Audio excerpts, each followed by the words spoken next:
เจ้าลูกหนังวิเคราะห์บานเตะที่เด็ด3คู่ประจำวันพุธที่2เดือน4ปี2026ทำมาเริ่มกันในคู่หนึ่งในซึกพรีเมียร์ลีกอังกฤษเตะในเวลา20:00ของคืนนี้การพบกันระหว่างเบอร์ลี่อันดับ19มี3คะแนนจะเปิดบ้านต้อนรับการมาเยือนของแมนเชสเตอร์ซิตี้ห้องกากฝูงมี67คะแนน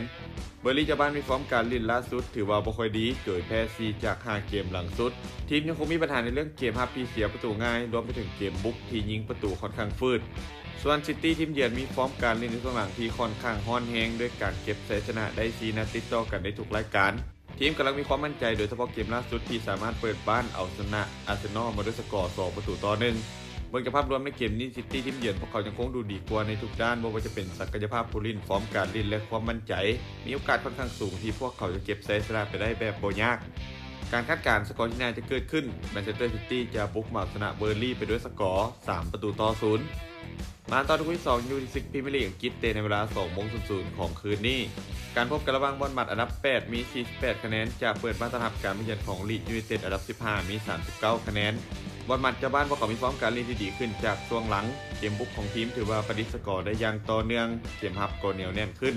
ส่วนลีดฟอร์มโดยรวมในช่วงหลังถือว่าดูดีกว่าเล็กน้อยเกมบุกของทีมมีความจัดจ้านแต่เกมรับของทีมยังคงมีซองโวให้คู่แข่งเล่นเกมสวนกลับได้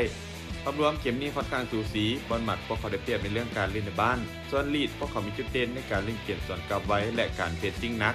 ทั้ง2มีแนวโน้มที่จะเปิดเกมแรกกันสนุกและยิงประตูกันจากทั้ง2ฝ่ายแต่ภาพรวมในเกมนี้ยังคงให้เจ้าบ้านบอลมัดดูดีกว่าเล็กน้อยการคาดการณ์สกอร์ที่น่าจะเกิดขึ้นบอลมัดจะเปิดบ้านเสือนเอาชนะลีดยูไนเต็ดไปด้วยสกอร์2-1มาตอนคู่ที่3ในศึกลาลิก้าสเปนเตะในเวลา20:30ของคืนนี้การพบกันระหว่าง FC บาร์เซโลนาจากฝูงมี79คะแนนจะเปิดบ้านต้อนรับการมาเยือนของเซลตาบิโกอันดับ6มี44คะแนนบาร์เซโลนาเจ้าบ้านพวกเขามีฟอร์มการเล่นส่วนหลังที่ค่อนข้างดีด้วยการเก็บชัยชนะได้4จาก5เกมหลังสุดทีมมีจุดเด่นในการเล่นเกมเพรสซิ่งไว้โดยเฉพาะเกมบุกที่ยิงประตูได้ค่อนข้างสม่ำเสมอมีค่าเฉลี่ยในการยิงประตูอยู่ที่ 2.7 ประตูต่อเกมส่วนเชลตาบิโกมีฟอร์มการเล่นส่วนหลังที่บ่ค่อยดีแพ้หลายเกมรับค่อนข้างมีปัญหาเสียประตูง่ายภาพรวมในเกมนี้บาร์เซโลนาพวกเขาเหนือกว่าในแทบทุกด้านเซลตาบิโกพวกเขาน่าจะมาเล่นแบบตั้งรับดึกแล้วรอจังหวะการเล่นเกมสวนกลับเป็นระยะแต่โอกาสที่จะต้านทานภายใน90นาทีได้นั้นอาจจะยากการคาดการณ์สกอร์ที่น่าจะเกิดขึ้นบาร์เซโลนาจะเปิดบ้านเอาชนะเซลตาบิโกไปด้วยสกอร์3-1